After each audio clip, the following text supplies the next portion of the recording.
Anna. Hey, Holt. How you doing? It's been an interesting day. Okay, good.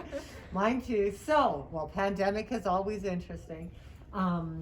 We're here today because I thought who better to ask than Jenna to carry us through from grade 10, 11, and 12 and what's important in social. So we spoke to Roshan a little earlier and he kind of informed some students and gave them some insight into what grade 10 was like. But having had you in 20 and now moving on to 30, what can you tell us that you think was really relevant that was a bridging between, say, 10 to 20 to 30?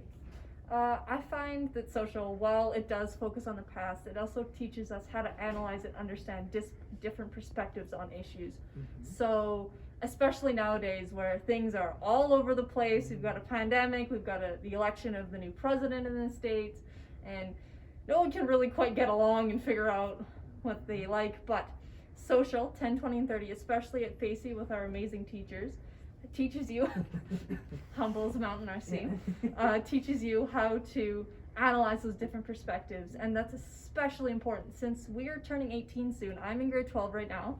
So I'm going to be voting, I'm going to be paying taxes, I'm going to be choosing universities, choosing a career, and being able to analyze and understand the world around us is imperative to be a good citizen, a good family member, a good significant other, a good friend. Just understanding is super huge, and Facey does a wonderful job explaining it. Well, thanks.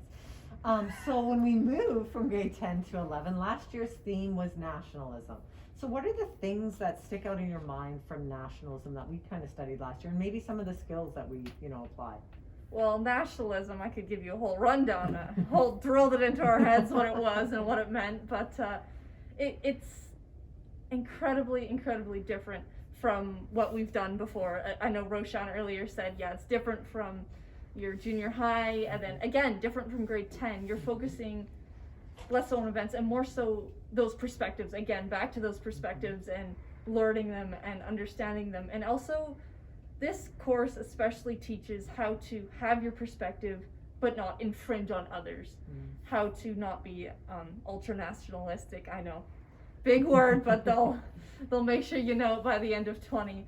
And again, incredibly important in our ever more interconnected world. Right, so we've always stressed the idea of patriotism over ultranationalism, and even moving into the realms of internationalism, and maybe having some of those citizenship components to become a supranationalist and join some of the agencies in internationalism like NGOs, as we studied last year, and thinking and talking a little bit about the UN and sort of the debating aspect of the UN and some of the resolutions that have happened there. And you can even join things like the MUN here at Facey, and that just further extends that social studies realm for you.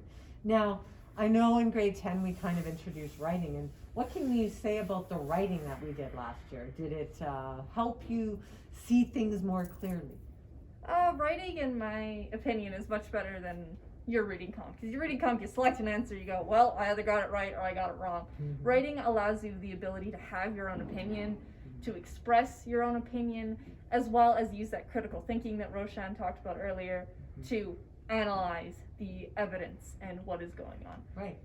So in grade 12, we'll be discussing liberalism and sort of the elements of liberalism on the spectrum, everything from anarchism to dictatorships to capitalism to pure collectivist societies.